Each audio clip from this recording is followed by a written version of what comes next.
राम राम दोस्तों अब हम एनालिसिस करेंगे बिटकॉइन का और इथेरियम का डिटेल में समझेंगे। लेकिन उससे पहले आप लोगों के कुछ डाउट थे और जो कुछ मुझे कमेंट आ रहे थे मैं वे चीजें क्लियर कर देता हूं। पहला, आप लोगों को डाउट है कि अगर हम क्रिप्टो में ट्रेड करेंगे तो हमें 30% टैक्स देना पड़ेगा और साथ के साथ टीडीएस भी कटेगा। ठीक है, तो मैं पहले आपके इस डाउट को क्लियर कर देता हूं। अगर आप किसी क्रिप्टो करेंसी को खरीद के अपने पास रखते हैं, फिर कुछ समय बाद आप उसे बेचते हैं, उसमें 30% टैक्स कटता है, टीडीएस कटता है। यहां पे डेल्टा एक्सचेंज के थ्रू आप किसी भी क्रिप्टो करेंसीज को खरीद के बेच नहीं रहे हैं, आप उसके कॉन्ट्रैक्ट में ट्रेड कर रहे हैं। समझ में आ रही है ना? तो इसमें ना तो आपका 30% टैक्स कटेगा और ना ही आपका टीडीएस कटेगा। यहां पे आपकी सिंपल इनकम की तरह कंसीडर किया जाएगा। स्लैब के अकॉर्डिंग आपको टैक्स पे करना है, जैसे कि शेयर मार्केट वाली इनकम होती है, ठीक वैसे, क्योंकि यहां पे सिर्फ और सिर्फ फ्यूचर एंड ऑप्शन अवेलेबल है। दूसरा जो मैं आपको सजेशन देना चाहूंगा, शुरुआत में फ्यूचर में काम मत करना, क्योंकि यहां पे एक्सपायरी 1 दिन की भी है, 2 दिन की भी है, हफ्ते की भी है, महीने की भी है, हर तरह की आपको एक्सपायरी मिल जाएगी। लेकिन जब तक आप इसमें टाइम डीके को या थीटा डीके को नहीं समझते हैं, तो उस वजह से ऑप्शन में काम मत करना, आप फ्यूचर में करना। आप अपनी पोजीशन को कभी भी होल्ड करके रख सकते हो लंबे टाइम तक। अभी एक्सपायरी यहां पे नहीं है फ्यूचर की, यानी कि आप लंबे टाइम तक इसे होल्ड करके रख सकते हो। तीसरा जो आपका कंफ्यूजन है वो मैं क्लियर कर देता हूं कि यहां पे आपको लेवरेज अच्छा खासा मिल जाएगा। 200x तक लेवरेज मिल रहा है, यानी कि अगर आप 1000 रुपीज से भी ट्रेड कर रहे हैं और आप 200x लेवरेज पे काम कर रहे हैं, तो आप 2 लाख तक की परचेजिंग मार्केट से कर सकते हैं। ठीक है, तो आपको ऐसा नहीं करना है। क्यों मैं ऐसा कह रहा हूं? आपको मिनिमम 10x या 25x से काम करना है। 10x और 25x से, अगर आप बिगिनर हैं। मैं खुद ही 50x से काम कर रहा हूं। 50x से ज्यादा मैं अभी इस्तेमाल नहीं कर रहा हूं। रीजन अभी मैं आपको एक्सप्लेन करता हूं। कई बार होता क्या है, आपको ये लग रहा है कि मार्केट देखो, मार्केट यहां पे एक रेंज में है, मार्केट आपको ये लग रहा है कि भाई ब्रेकआउट देके ऊपर जाएगा। मार्केट ने ब्रेकआउट दिया, आपने पॉजिटिव साइड पोजीशन बनाई, और अगर वो रिटेस्ट करने आता है या कुछ फ्लक्चुएशन दिखा देता है स्टॉप लॉस खाने के लिए, तो यहां पे आपकी पोजीशन, अगर आपने लेवरेज ज्यादा ले रखा है, तो आपकी पोजीशन की जो रेंज होती है वो कम हो जाती है, ऑटोमेटिकली आपकी स्क्वायर ऑफ हो जाती है। लेकिन अगर आप कम लेवरेज रखते हैं, 10 भी बहुत ज्यादा हो जाता है। यानी कि अगर आप इसमें 1000 से आप 10x पे काम कर रहे हैं, तो ये भी 10,000 बैठता है। ठीक है, और अगर आप 25x पे काम कर रहे हैं, तो ये भी 25,000 की तरह काम करता है। शुरुआत में प्रैक्टिस करने के लिए, अपनी स्किल पॉलिश करने के लिए मोर देन सफिशिएंट है। समझ में आ गया? लेकिन पर्सनली अगर मैं आपको बताऊं कि अगर मैं आपकी जगह होता या मैं एज ए बिगिनर होता, एक अच्छी चीज आपको कम से कम 15,000 से 25,000 के बीच में अपना कैपिटल रखना चाहिए। अब इसका मतलब ये नहीं होता कि 1000 रुपए से हम ट्रेडिंग कर सकते हैं। करने को तो 100 से भी कर सकते हैं। लेवरेज आपको 200x तक मिल जाएगा। कितना बैठ गया? 20,000 बैठ गया। है तो 100 रुपए, करने को तो इससे भी कर सकते हैं, लेकिन क्या इससे हमें रिजल्ट मिलेंगे? नहीं। इसीलिए कैपिटल थोड़ा सा इंक्रीज करो, लेकिन लेवरेज को कम करो। 10x का इस्तेमाल करो शुरू में, क्योंकि अगर आप 25 का, ये भी 2,50,000 बैठ जाएंगे अगर आप इसमें 10x का भी इस्तेमाल करोगे। समझ पा रहे हो कि नहीं? अगर 15x का करोगे तो 1,50,000 बैठ जाएंगे 10x का इस्तेमाल करके भी 15,000 पे। तो ये कंफ्यूजन क्लियर हो गया आपका। तीसरी जो समस्या आ रही है वो आ रही है ब्रोकरेज की। ये सच्चाई बिल्कुल है, यहां पे ब्रोकरेज ज्यादा है, लेकिन अगर आप अच्छे लेवरेज से या अच्छे सेटअप से काम करते हैं तो इनकम भी ज्यादा है। अगर ब्रोकरेज ज्यादा है तो इनकम भी ज्यादा है। तो उससे बचने के लिए मैं आपको 2 ऑफर दे रहा हूं। पहला, अगर आप मेरे लिंक के थ्रू अपना अकाउंट ओपन करते हैं, नीचे डिस्क्रिप्शन में आपको मेरा लिंक मिल जाएगा डेल्टा एक्सचेंज का। अगर उसके थ्रू आप अपना अकाउंट ओपन करते हैं, एक तो आपको 10% ऑफ मिलेगा आपके पूरे ब्रोकरेज पर, जो भी आपका ब्रोकरेज बैठ रहा है अगले 2 महीने के लिए। तो यहां से आप अपना ब्रोकरेज बचा सकते हैं। दूसरा जो ऑफर मिलेगा आपको एक स्कैल्पर ऑफर मिलेगा। स्कैल्पर ऑफर में ये रहेगा कि अगर आप स्कैल्पिंग करते हैं और ट्रेड लेने के 15 मिनट के अंदर आप अपनी ट्रेड को एग्जिट करते हो तो आपको पता होगा बाइंग करते समय भी हमारे चार्जेस लगते हैं, सेल करते समय भी हमारे चार्जेस लगते हैं, तो एक साइड के चार्जेस आपके माफ कर दिए जाएंगे। तो इनसे भी आप अपना बहुत सारा ब्रोकरेज बचा सकते हो। 10% बचा पाओगे पूरे ब्रोकरेज पे, और 15 मिनट के अंदर ट्रेड को एग्जिट करते हो तो आप वन साइड का ब्रोकरेज भी बचा पाओगे। तो ये ऑफर लेने के लिए आप मेरे लिंक के थ्रू अपना अकाउंट ओपन कर सकते हैं और अपनी बिटकॉइन में या इथेरियम में या और भी क्रिप्टो करेंसीज में अपने फ्यूचर एंड ऑप्शन की शुरुआत कर सकते हैं। ये मार्केट 24x7 ओपन रहता है, तो आपको अपॉर्चुनिटी मिलती रहती है। तो इसलिए नीचे डिस्क्रिप्शन में लिंक है, जल्दी से जाइए, मेरे ऑफर का भी फायदा उठाइए और अपनी भी लर्निंग बेहतर कीजिए। आइए एनालिसिस की तरफ चलते हैं। एनालिसिस पे अगर आप ध्यान देंगे, मैं टाइम फ्रेम बड़ा कर देता हूं यहां पे, अगर आप एनालिसिस को थोड़ा सा ध्यान से समझने की कोशिश करेंगे, शुरुआत में मॉर्निंग में भी हमें यहां पे एक रेंज देखने को मिली थी। अगर आप यहां पे देखेंगे फोर्थ को एक रेंज देखने को मिली थी, मार्केट ने इसका ब्रेकडाउन दिया और अभी भी हमें एक रेंज ही यहां पे देखने को मिल रही है। तो इस रेंज को समझने के लिए हमें एक बार बड़े टाइम फ्रेम पे जाना पड़ेगा। वन डे के टाइम फ्रेम पे चलते हैं। वन डे के टाइम फ्रेम पे हमें थोड़ी सी मार्केट की सच्चाई दिखाई दे रही है। क्या दिखाई दे रही है? मार्केट ने एक इंपॉर्टेंट जोन था, इसका ब्रेकडाउन दिया, फिर मार्केट ने काफी बेहतरीन आपको एक मोमेंटम देके इसका ब्रेकआउट दे दिया, लेकिन उससे अगले दिन हमें बेहतरीन सी सेलिंग भी देखने को मिली। हमने क्या डिस्कस किया था कि अगर 92,488 का हमें ब्रेकआउट मिल चुका है, अगर इसके ऊपर प्राइस सस्टेन करता है तो मार्केट के बाउंस मारने के चांसेस काफी बढ़ जाएंगे। तो अगला इंपॉर्टेंट रेजिस्टेंस हमारे लिए 1 लाख तक हो सकता है, मोमेंटम हम एक्सपेक्ट कर सकते हैं अगर इसके ऊपर प्राइस सस्टेन करा। लेकिन क्या प्राइस सस्टेन कर पाया? नहीं। अगले ही दिन आपको एक बेहतरीन गिरावट देखने को मिली और आज के दिन भी मार्केट नेगेटिव मोमेंटम में ही है और सपोर्ट लेने की ट्राई कर रहा है 82,161 पे। यानी कि अगर हम बड़े टाइम फ्रेम की बात करें, वन डे के टाइम फ्रेम की अगर हम यहां पे बात करें, तो हमारे लिए जो पहला रेजिस्टेंस निकल के आ रहा है ये 84,622 हो सकता है प्राइस एक्शन के अकॉर्डिंग। अगर आपको इसका ब्रेकआउट मिलता है, जो हमारे लिए दूसरा इंपॉर्टेंट रेजिस्टेंस हो सकता है ये 86,191 हो सकता है। वहीं पे अगर ये गिरावट कंटिन्यू रहती है, अगर हम सपोर्ट की बात करें, तो जो पहला सपोर्ट हो सकता है हमारे लिए 82,161 हो सकता है।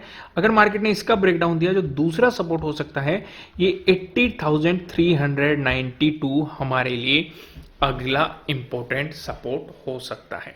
यहां तक सिचुएशन समझ में आ गई।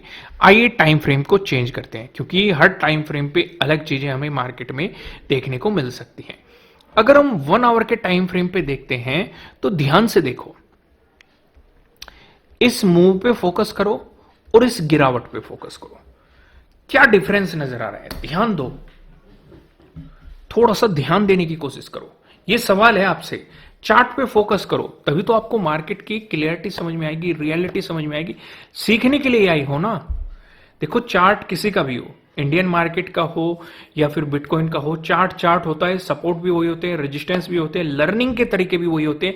आप लर्न करने के लिए आए हो तो इसलिए सीखने पे फोकस करो। वीडियो को लाइक कर दो, नहीं हो सब्सक्राइब करना और बेल आइकन प्रेस करना, और सीखने पे ज्यादा फोकस करो। क्या डिफरेंस नजर आ रहा है? ध्यान से मेरे साथ माइंड में दोहराते हुए चलना और समझने की कोशिश करना, पूरा फोकस यहीं पे रखना। ये जो मोमेंटम आया है, क्विक मोमेंटम आया है और वन डायरेक्शनल मोमेंटम आया है।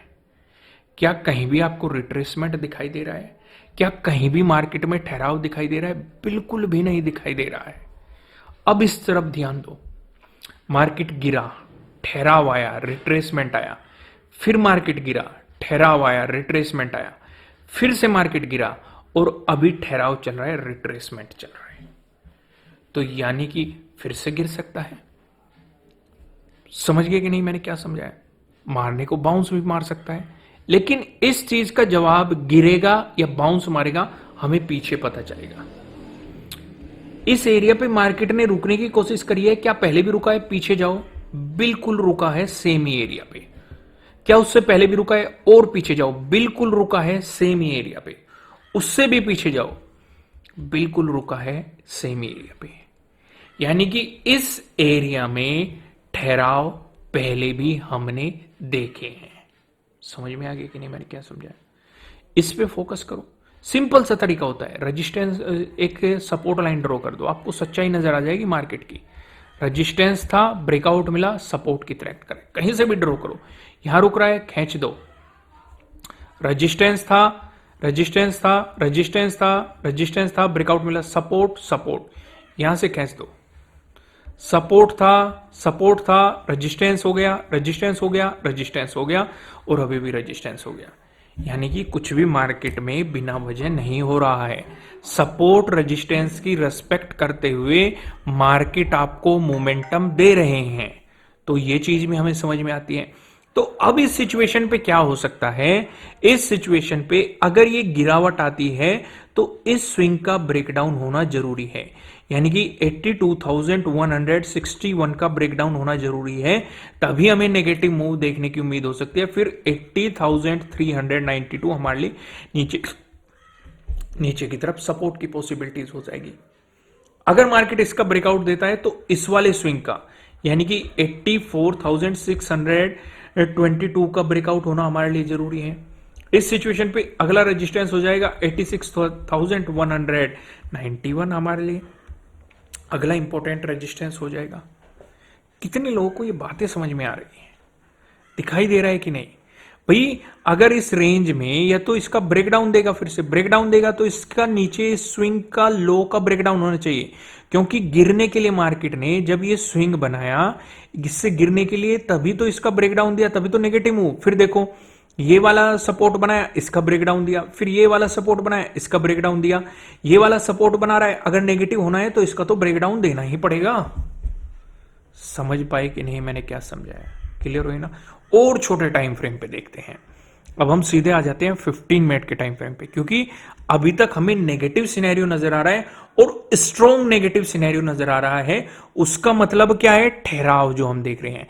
यहां पे इस एरिया में क्विक मोमेंटम आया था, यहां पे मार्केट ठहर ठहर के गिर रहा है, यानी कि कहीं ना कहीं बायर्स और सेलर्स के बीच फाइट चल रही है और सेलर्स ही जीत रहा है।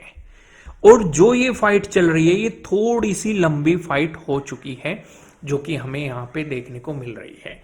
तो अब इस रेंज को आप मार्क करेंगे, या तो 84,622 का ब्रेकआउट दे, या फिर 82,161 का ब्रेकडाउन दे। इस बीच मार्केट सिर्फ और सिर्फ आपको स्कैल्पिंग अपॉर्चुनिटीज दे सकता है, कुछ बेहतर अपॉर्चुनिटी नहीं दे सकता है। अगर आप लॉन्ग अपॉर्चुनिटीज की तलाश में हैं तो इन रेंज का ब्रेकआउट होने दो, तभी आपको एक लॉन्ग अपॉर्चुनिटी या लॉन्ग साइड आपके लिए अपॉर्चुनिटी बनने के चांसेस हो सकते हैं। दूसरी चीज भी नोटिस करो, ईएमए का भी क्रॉसओवर है और ईएमए से ही रिजेक्शन मार्केट प्लान कर रहा है। समझ में आ गई ना? अब ये धीरे धीरे अपने 50 एक्सपोनेंशियल मूविंग एवरेज की तरफ जाने की ट्राई कर रहा है, क्योंकि वही चीज इसने इस एरिया में भी की थी। जब मोमेंटम आया, फिर धीरे धीरे ये अपने ईएमए की तरफ आया और फिर उसका ब्रेकडाउन देके आपको एक शार्प सेलिंग दिखा दी। 50 EMA किस तरीके से काम करता है, इस पे मैं ऑलरेडी आपको वीडियो प्रोवाइड करा चुका हूं, आप चैनल पे जाके देख सकते हैं। यहां तक सिचुएशन समझ में आ गई? आइए मैं एक बार आपको 5 मिनट के टाइम फ्रेम पे भी ले चल के दिखाता हूं। 5 मिनट के टाइम फ्रेम पे भी अगर आप नोटिस करेंगे, क्या पिछले जो हाई है उनका मार्केट ब्रेकआउट दे पा रहा है? नहीं, उससे नीचे ही है। ये भी हमें छोटे टाइम फ्रेम पे भी इंडिकेशन मिल रहा है कि पॉजिटिव साइड जाने के लिए 84,622 का ब्रेकआउट हमारे लिए थोड़ा सा कंपलसरी हो जाता है। समझ में आ गया? आइए अब हम यहां पे इथेरियम की तरफ चलते हैं। देखो, आपको याद तो है ना, अगर आप 10% के ऑफर का फायदा उठाना चाहते हैं, स्कैप पर ऑफर का फायदा उठाना चाहते हैं कि आपके 10% ब्रोकरेज माफ हो जाए, तो नीचे डिस्क्रिप्शन में डेल्टा एक्सचेंज का लिंक है, उसमें आप अपना अकाउंट ओपन कर सकते हैं और अपने लिए फ्यूचर एंड ऑप्शन की शुरुआत कर सकते हैं।